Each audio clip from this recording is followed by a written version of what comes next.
Yang terhormat Bapak-Bapak, Ibu-Ibu, salam Pancasila. Bapak-bapak, Ibu-Ibu yang melihat video saya ini, tolong jangan lupa subscribe, like, dan di-share. Sifatnya gratis. Saya akan mengomentari diduga Ma'ruf Amin Wakil Presiden dihantui rasa takut karma Ahok. Sumber saya YouTube. Akhir-akhir ini banyak terkena karma Ahok, meninggalnya Tengku Zulkarnain dan disusahkannya hidupnya seperti Rizik Syihab sampai dijadikan sebagai tersangka dan ditahan dan perkaranya disidangkan dalam 3 perkara di Pengadilan Jakarta Timur. FPI dibubarkan pemerintah. 98 rekening FPI diblokir pemerintah. Tanah markas FPI di Megamendung lebih 30 hektar diambil alih PTP 8 Gunung Mas. Ya, ini yang saya lihat bentuk kesusahan yang dihadapi Rizik Syihab karena karmanya. Belum lagi Munarman juga masuk penjara karena pada saat itu dia sebagai koordinator daripada membantu Rizik Syihab sebagai pimpinan koordinator menggerakkan untuk melakukan demonstrasi besar-besaran menjatuhkan Ahok tersebut. Demikian juga Tengku Zulkarnain pada saat itu dia menyatakan Ahok itu seharusnya dihukum mati dan katanya tangannya harus dipotong dan sebagainya karena semua kebencian itu mereka lakukan kepada Ahok, maka mereka diduga terkena daripada karma Ahok itu sendiri. Melihat hal tersebut, masyarakat umum menyatakan karma Ahok ini benar-benar terbukti dan mujarab, katanya, dan terbukti dan mujarab. Melihat karma Ahok terbukti dan mujarab, sampai Ma'ruf Amin Wakil Presiden mengkaitkan konsep wisata halalnya yang selalu gagal diduga karena karma Ahok. Ma'ruf Amin ini diduga dihantui rasa takut, dipermalukan seperti Rizik Syihab dan dipanggil yang maha kuasa seperti Tengku Zulkarnain. Karena Ahok merasa dijolimi Ma'ruf Amin yang melaporkan sebagai pelopor menjatuhkan Ahok adalah di mana sebagai pelopor menjatuhkan Ahok adalah Ma'ruf Amin ini yang membuat laporan ke polisi dengan tuduhan Ahok melakukan penodaan agama Islam. Padahal Ahok sendiri menyatakan dia tidak pernah merasa melakukan penodaan agama Islam tersebut. Ma'ruf Amin menyesali diperiksa sebagai saksi dalam persidangan perkara Ahok ini. Dan juga Ahok dihukum hakim 2 tahun.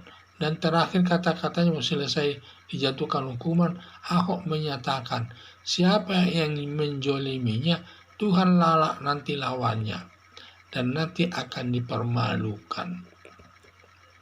Atas perbuatan Ma'ruf Amin diduga dihantui rasa takut karena Ahok bisa terjadi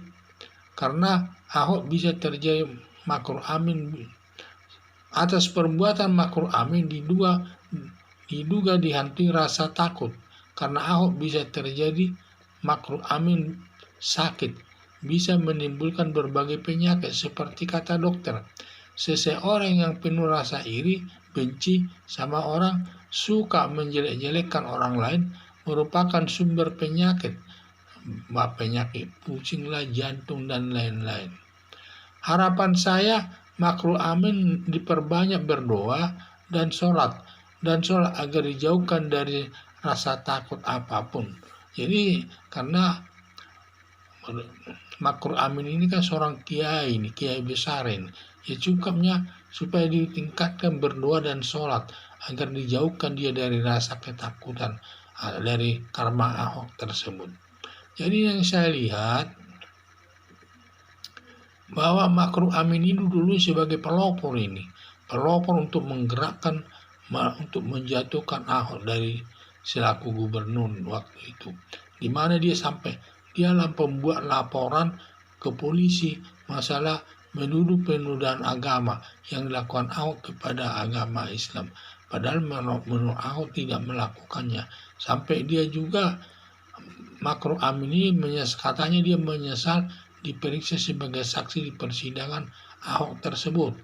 Dan juga kemudian hakim menjatuhkan hukuman selama 2 tahun kepada Ahok. Dan setelah dibaca putusan tersebut, Ahok pun menyatakan bahwa siapa yang menjoliminya nanti Tuhanlah lawannya dan nanti akan disusahkan hidupnya. Sepertinya memang doanya Ahok ini sepertinya terbukti dan mujarab. Terbukti yang menjoliminya itu salah satu Tengku Zulkarnain yang menyatakan pada saat dia diputus seharusnya Ahok itu harus dihukum mati, tangannya dipotong dan lagi sebagainya, sehingga terbukti bahwa Tengku Zulkarnain ini sampai meninggal dunia di Pekanbaru dan mati di Pekanbaru karena virus corona. Di samping itu juga disusahkan hidupnya Rizik Syihab, di mana Rizik Syihab ini masuk penjara, ditahan, dan juga di mana 98 rekeningnya diblokir pemerintah, dan juga Forum Pembela Islamnya itu dibubarkan oleh pemerintah, dan juga tanah Megamendung seluas 30 hektar lebih diambil alih oleh PT PD8 Gunung Mas. Itulah jadi banyak kesusahan yang dialami Rizik Syihab ini. Dan juga mungkin Makhruf Amin ini merasa takut, dia mungkin merasa penuh ketakutan dia menghadapi Ahok ini, karena daripada Ahok ini yang takutnya nanti dia dipermalukan seperti Rizik Syihab ataupun seperti Tengku Zulkarnain. Jadi harapan saya supaya Makhruf Amin ini ditingkatkan doanya dan diperbanyak sholat agar dijauhkan dari segala perbuatan yang tidak diinginkan. Sekian dan terima kasih.